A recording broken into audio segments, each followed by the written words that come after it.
मुझे चाहिए अपनी सैंगयोंग और एक्सटन की रिप्लेसमेंट। साथ ही में मैंने आज तक एक इलेक्ट्रिक गाड़ी को एक्सपीरियंस नहीं करा, तो इसलिए आज हम एक्सपीरियंस करने वाले इस BYD Atto 3 को। देखते हैं क्या डिफरेंस होता है एक नॉर्मल गाड़ी में और एक इलेक्ट्रिक गाड़ी में, और क्या ये गाड़ी 37 लाख के वर्थ है। इसमें अगर आप सामने देखें तो गाड़ी में काफी ऐसे मिनिमलिज्म वाली लुक्स है, जिसमें आपको ये इसकी पतली पतली लाइट्स मिलती है, जिसमें आपको ब्लू कलर के इंडेंट्स मिलते हैं, और ये आपको इसके प्रोजेक्टर मिलते हैं बढ़िया ऐसे थ्रो के लिए। जो सामने की लाइट्स है कनेक्टेड है इस ग्रे वाले बार से, जो कि मैट क्रोम है। इसमें आपको BYD का लोगो मिलता है। बाकी आपको सामने पूरी ऐसे प्लेन फिनिश मिलती है, क्योंकि इलेक्ट्रिक गाड़ी है तो इसलिए एयर इनटेक्स वगैरह होते नहीं। और ये आपको इसका ADAS का सेंसर मिलता है, और ये इसका आपको फ्रंट पार्किंग सेंसर मिलते हैं, और कोई भी एयर इनटेक नहीं है, ताकि गाड़ी का ड्रैग कोफिशिएंट बढ़िया रहे। साइड में आपको ये इसके 18 इंच के लॉयस मिलते हैं, जो कि ऐसे पूरे कवर्ड से है, ताकि जो इसके ड्रैग कोफिशिएंट है थोड़ा और बढ़िया हो। और ये अगर आप देखें, ये इसमें जहाँ पे आपको कार्बन फाइबर फिनिश मिलती है, ये इसका चार्जिंग पोर्ट है, जिसको अगर आप ऐसे प्रेस करेंगे तो ऐसे खुल जाता है। और अंदर अगर आप देखें तो आपको दो ऐसे ये सॉकेट से मिलते हैं, जिसमें ये इसका AC चार्जिंग पोर्ट वाला सॉकेट है, जिससे आप अपने घर में इस गाड़ी को चार्ज करेंगे, और ये इसका DC चार्जिंग पोर्ट वाला सॉकेट है, जिससे आप फास्ट चार्ज इस गाड़ी को कर सकते हैं। पर अब दोस्तों, इसके साथ मैं एक बहुत ही बड़ा मौत का खेल करने वाला हूँ। मैं आप सब में से किसी को रेकमेंड नहीं करूंगा कभी भी इस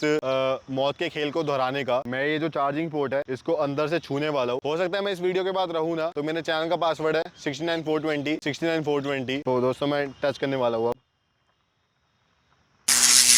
अफसोस मुकेश बच नहीं सका। और बाकी ये इसमें आपको BYD डिजाइन का ऐसे लोगो मिलता है, काफी कूल लगता है। और ये इसका ORVM है, जिसमें आपको कार्बन फाइबर फिनिश मिलती है। स्टैंडर्ड गाड़ी में आपको ये फिनिश नहीं मिलने वाली, ये सारे कार्बन फाइबर वाले एड ऑन्स है। इसके लिए आपको पैसे देने पड़ेंगे, पर मेरे ख्याल से बिल्कुल वर्थ इट है। और बाकी साइड में आपको एक क्रोम की लाइंस मिलती है इसके विंडोज के नीचे, विंडोज के ऊपर। और ये आपको रूफ रेल्स मिलते हैं, जो कि फंक्शनल नहीं है, पर गाड़ी की लुक्स में काफी एड ऑन करते हैं, क्योंकि क्रोम की फिनिश में आते हैं। और बाकी पीछे आपको एक ग्रे पार्ट मिलता है इसका, थोड़ी लुक्स को इनहांस करने के लिए, जैसे क्रेटा वगैरह में आ रहा है आजकल। और इसका कुछ काम नहीं है, बस थोड़ी कूल लुक्स देने के लिए। और अगर आप इस गाड़ी को डायमेंशन वाइज पर्सपेक्टिव में रखें तो इस गाड़ी की जो विड्थ है XUV 700 जितनी है, तो काफी चौड़ी है गाड़ी। पर इस गाड़ी की जो लेंथ है और जो इसकी हाइट है ऑलमोस्ट ह्यूंडई क्रेटा जितनी है, तो ये गाड़ी चौड़ी काफी है। इसमें आपको स्पेस बढ़िया मिलती है और हाइट काफी कम है, ताकि ये गाड़ी काफी ऐसे बढ़िया ड्रैग कोफिशिएंट बने। और पीछे अगर आप आए दोस्तों, तो काफी ज्यादा इस गाड़ी के अंदर डिटेल है, कि मान लो आपके अंदर मोटिवेशन नहीं है, आप एकदम से इस गाड़ी के ऐसे थ्रू निकलते हो, इधर लिखा होता है बिल्ड योर ड्रीम। अरे वाह, मेरे में तो मोटिवेशन आ गई अब काम करने को। और बाकी अगर आप पीछे देखें तो ये आपको टेल लाइट्स मिलती है, जो कि पूरे रेड कलर में है और काफी कूल लगती है। इसके ऊपर आपको एक क्रोम की लाइन मिलती है और बढ़िया। और ये अगर आप देखें, इसका जो पीछे वाला वाइपर है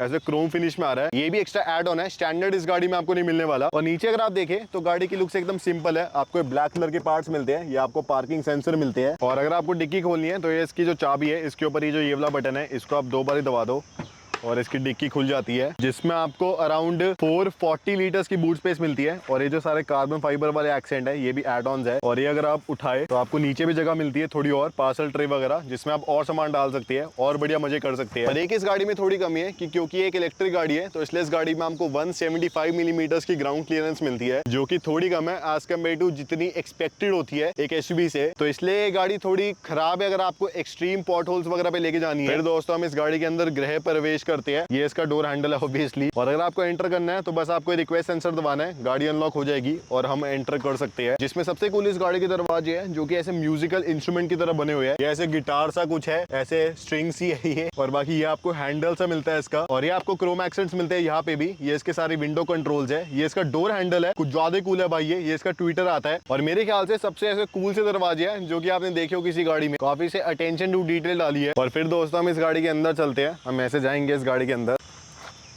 तो दोस्तों मैं आ गया इस गाड़ी के अंदर, और देख लो दरवाजा बंद कर लिया। आपको क्या लगा मैं नॉर्मली इस गाड़ी के अंदर बैठूंगा? दोस्तों मैं हर्ष बब्बरू कार्वर्सल प्रो, मैं टेलीपोर्ट होता हूँ, मैं ऐसे बैठता नहीं। इस गाड़ी का डैशबोर्ड बहुत ही कूल है, जो कि ऐसे बहुत ही बड़ा सा है, जिसमें आपको ये पूरी सॉफ्ट फिनिश मिलती है, आपको कार्बन फाइबर फिनिश मिलती है, और ये भी ऐसे काफी सॉफ्ट टच फिनिश है। और ये आपको 12.8 इंच की स्क्रीन मिलती है, जो की हॉरिजॉन्टल है। पर आपको एक कूल चीज दिखाता हूँ, अगर आप ये वाला बटन दबाएंगे,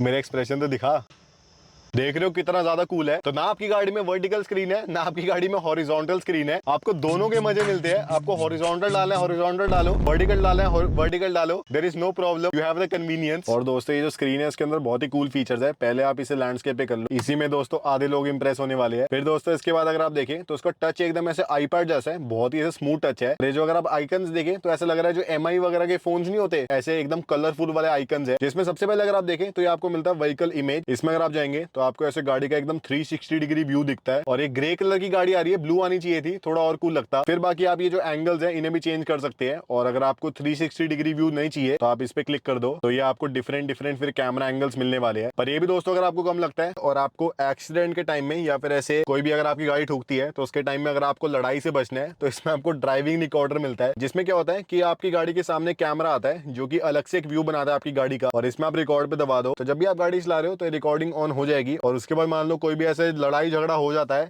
कोई कहता है कि भाई मैंने तो गाड़ी ठोकी नहीं, बस कहना भाई मेरी गाड़ी में तो रिकॉर्डिंग है, रिकॉर्डिंग दिखाना, बढ़िया, फिर उसका बेइज्जती होगी उसकी। फिर इधर अगर आप आए तो आपको और फीचर्स मिलते हैं, फॉर एग्जांपल एल्बम में कुछ है नहीं, कुछ नहीं, खाली अभी तो ये आपको मिलता है डैब दोस्तों। तो ये जो गाड़ी है जेनजीस के लिए बनी है, इसमें आपको डैब मिलता है। पर जो ये वाला इसका फीचर है जिसका नाम है वेराइटी, इस पर अगर आप जाते हैं तो इसमें आप क्या कर सकते हैं कि जो आपकी गाड़ी का ये स्क्रीन है इसका आप यूआई भी चेंज कर सकते हैं, ऐसे मतलब इसकी थीम वगैरह। और ये भी अगर आपको कम लगता है तो जो वॉलपेपर है आप वो भी ऐसे सेट कर सकते हैं।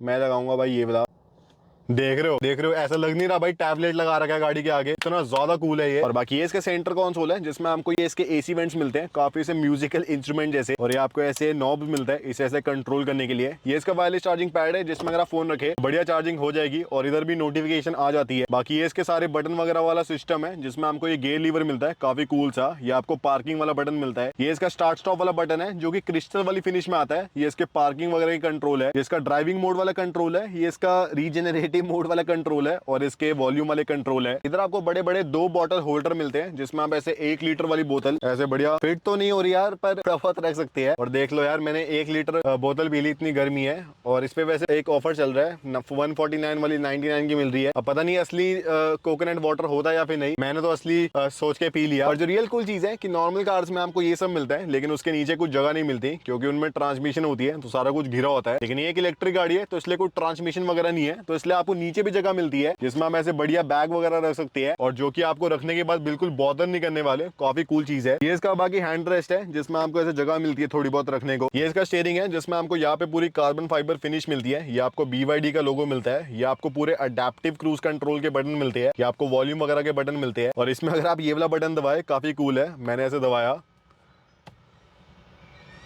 तो देख रहे हो भाई कितना ज्यादा कूल है। और ये इसका इंस्ट्रूमेंट क्लस्टर है जिसमें आपको ये रीजनरेटिव वाला इसका मीटर मिलता है, इसका बैटरी मीटर है और सारे कंट्रोल वगैरह मिलते हैं। और ये ब्रांड का कहना है कि उन्होंने छोटा इसलिए रखा है ताकि जो ड्राइवर है वो ड्राइविंग पे फोकस कर पाए, और ऐसा नहीं भाई इधर मूवियां देख रहा है बढ़िया ऐसे बिग बॉस OTT देख रहा है। छत में आपको ये इसके सनरूफ के कंट्रोल काफी कूल है जिसमें आपको ऐसे पूरा टच कंट्रोल मिलता है। और साथ ही में अगर आप ये देखें तो इसके जो लाइट्स है वो भी एकदम टच वाले हैं, इतने ज्यादा कूल है यार। सीटें आपको पूरी बकेट वाली मिलती है, काफी कंफर्टेबल है। और पीछे अगर हम चले, और दोस्तों मैं टेलीपोर्टेशन से पीछे आ गया हूँ। अब दोस्तों मैं नॉर्मली वॉक वगैरह नहीं करता, मैं सिर्फ टेलीपोर्ट करता हूँ। कहा था ना दोस्तों टेलीपोर्ट होके दिखा दूंगा। और पीछे कुछ ज्यादा एक्स्ट्रा ऑर्डिनरीली बढ़िया स्पेस है, ये देखो कितनी ज्यादा लेग स्पेस है, क्योंकि ये गाड़ी ऐसे कैप्सूल की तरह बनी हुई है, ऐसे नॉर्मली नहीं बनी हुई, तो इसलिए कुछ ज्यादा अच्छी स्पेस है इस गाड़ी के अंदर। पर दोस्तों एक कमी है कि भले ही स्पेस अच्छी है पर ये देखो अंडर था सपोर्ट थोड़ी कम है, वो थोड़ी और अच्छी होती तो थोड़ा और अच्छा लगता। सीटें एकदम ऐसे बैठी बैठी लग रही है। अब दोस्तों हम फाइनली एक इलेक्ट्रिक गाड़ी को ड्राइव करने वाले हैं। तो ये जो इसका गियर लीवर है, बस आपको ब्रेक दबाना है और इस साइड का जो अनलॉक बटन है उसको दबा के इसको डी पे करना है और होगी ये गाड़ी ड्राइव पे। मैंने स्टार्टिंग से इस गाड़ी को स्पोर्ट्स मोड पे रखा है क्योंकि दोस्तों मैं एक प्रो, मैं कभी भी नॉर्मल में अपनी गाड़ी को चलाता नहीं। तो अगर आप स्टार्टिंग में देखें तो ये गाड़ी एक नॉर्मल पेट्रोल गाड़ी की तरह ही चलती है, एकदम स्मूथ। बस डिफरेंस क्या है कि उसमें ऐसा लगता है कि वो थोड़ा पावर पिकअप ले रही है, टॉर्क जनरेट कर रही है। इसमें इंस्टेंटेनियस टॉर्क होता है, तो ऐसा लगता नहीं है कभी भी कि ऐसे पावर जनरेट हो रही है, इससे RPM चाहिए। हर टाइम जब भी आप पुश करेंगे गाड़ी के पास टॉर्क होता है। और दोस्तों एक इस गाड़ी में कूल फीचर दिखाता हूँ कि जैसे मान लो अब मैं थोड़े ट्रैफिक वाले एरिया में हूँ और मेरे पास गाड़ी है, तो मैं अगर इस गाड़ी को किसी भी ऐसे ऑब्जेक्ट के एकदम पास लेके जाता हूँ तो देखो इसके ये सेंसर ऑन हो गए, अपने आप 360 डिग्री कैमरा ऑन हो गया जो कि मुझे गाइड करेगा कि मुझे कहाँ जाना है। और अब दोस्तों इस गाड़ी की थोड़ी पावर वगैरह देखने वाली है। तो वैसे अगर आपको नहीं पता तो ये फ्रंट व्हील ड्राइव गाड़ी है और इसमें आपको 200 हॉर्स पावर मिलती है अराउंड, और आपको 300 Nm का टॉर्क मिलता है इसके सामने वाली मोटर से। तो अब एक खाली पैच आ गया है, 38 किलोमीटर पर आ गया अभी स्पीड है फिलहाल। और अब मैं एक्सीलरेट करने वाला हूँ अच्छे से, 1 2 3 गो।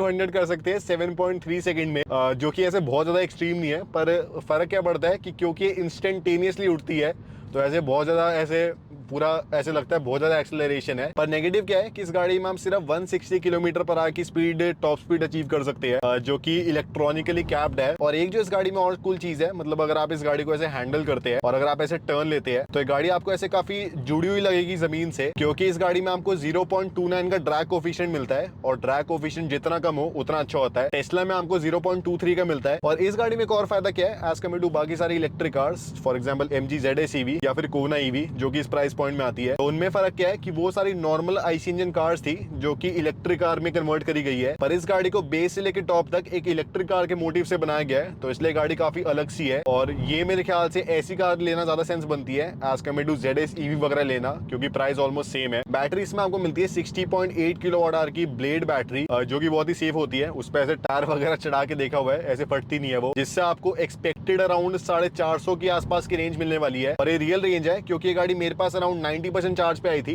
तब इसमें 400 की रेंज थी, अब इसमें 333 की है और अराउंड 69% चार्जिंग है। और बाकी अगर आप देखें, ये मेरी पहली इलेक्ट्रिक गाड़ी है जो मैंने आज तक चलाई है। मैं ऐसे अपने आप को ऐसे एक्सपर्ट नहीं मानूंगा, मैंने ऐसे 15 चला रखी है, पहली इलेक्ट्रिक गाड़ी है। और मुझे तो एक्सपीरियंस काफी अच्छा लगा, काफी स्मूथ एक्सपीरियंस होता है और काफी सीमलेस होता है। ऐसा लगता है कि आप ऐसे फोन सा चला रहे हो, ऐसे इलेक्ट्रॉनिक फोन सा, ऐसे काफी हाईटेक सा। और इस गाड़ी का प्राइस है on road around 37 lakh rupees का दिल्ली में। और इतने प्राइस में आप आईसी इंजन वाली अगर आप देखें तो आप टूसन वगैरह खरीद सकते हैं, आप जीप कंपास ले सकते हैं। और यही था आज की वीडियो में। अगर आपको पसंद आए तो लाइक शेयर सब्सक्राइब कर देना और आप बताना अगली कौन सी गाड़ी को रिव्यू करूं।